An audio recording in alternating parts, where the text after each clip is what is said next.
Aloha, I'm Wayne Cordeiro of New Hope Christian Fellowship in sunny Honolulu, Hawaii.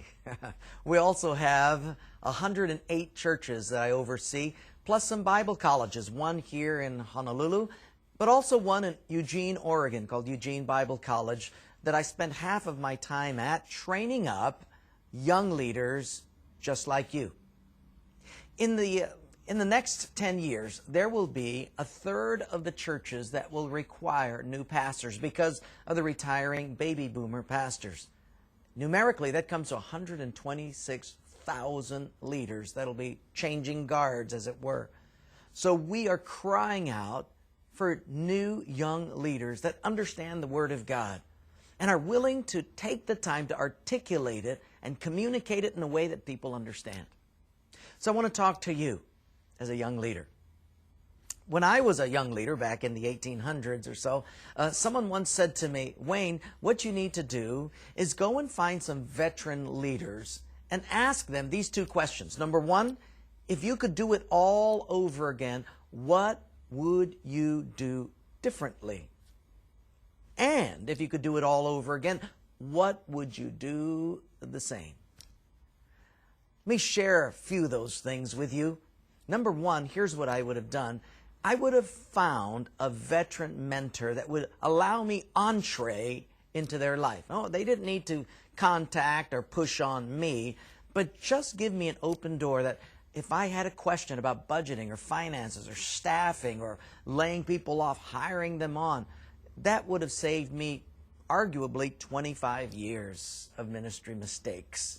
Because you're going to make those mistakes. You don't learn about all of these things in seminary or Bible college. You learn it through on-the-job mistakes.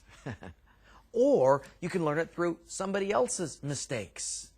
So the best is learn it from their mistakes. And if you can have entree into their life to email or write them or call them from time to time, that would be absolutely fantastic. I would find someone that would mentor me in that way. And also to be a lightning rod. And a lightning rod is something that when lightning hits it, it grounds it. It doesn't fry all the wires in the building. Well, you need someone that you can sort of cry on their shoulder. No, not on your leaders or your wife or people in your congregation. Somebody that's detached, as it were, from them and can ground it, not pass it on, not put it on Facebook, but to ground it, so that you can go ahead and spill out your emotions and not be afraid of the repercussions of you still processing things in its raw state. Find that, a mentor. The second thing I would do the same is to continue to do daily devotions. Luke chapter 10, verses 38 to about 42, speaks about Mary seated at the Lord's feet, listening to His word when Martha said, God, don't you know that there's lots of ministry things that have to be done? And look at my lazy sister. And Jesus said something very poignant. He said, Martha, really only one thing is necessary. Oh, you're involved in so many ministry items and initiatives, but there's one thing that's necessary. And Mary, look at her. She's chosen the good part. That'll never be taken away from her. I would do all over again a continued daily devotion. We teach that here. You see, I don't want the young leaders to grow up kind of looking like me and acting like me. No. We don't need any more of that. But I do want them to learn how to tap into the same source that I tap into. Daily devotions. It's like the scales of a concert pianist. Doesn't matter if you're playing blues or classical or contemporary. Every world-class pianist will do scales. That's the scales of a young leader. The next thing I would encourage you to do is work harder on yourself than you work on your ministry. That's right. The way you think, your attitude, your disposition, the way you're correcting yourself, optimizing, improving. Work on yourself more than you work on your job or your ministry.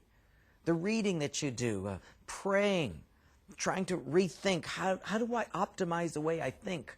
Albert Einstein once said, the problems we face will never be solved with the same thinking that caused those problems in the first place. You see, there's a certain kind of thinking that creates problems. You have to get a new kind of thinking. So work harder on yourself, and then work on your family, your marriage. Boy, don't let your marriage drop at all. Keep that very, very strong. I make sure that Anna, my wife, and I are doing better and better every month. And today, after 36 years of marriage, we're in love more now than we were in the beginning. It's going to take hard work, homework, and heart work. Those three things. Hard work, homework, heart work. Remember those, and it will help you to develop as a young leader, to develop as someone that God can use to change the world one life at a time. God bless you in all that you do. And I'm believing for a bright future for you. God bless you.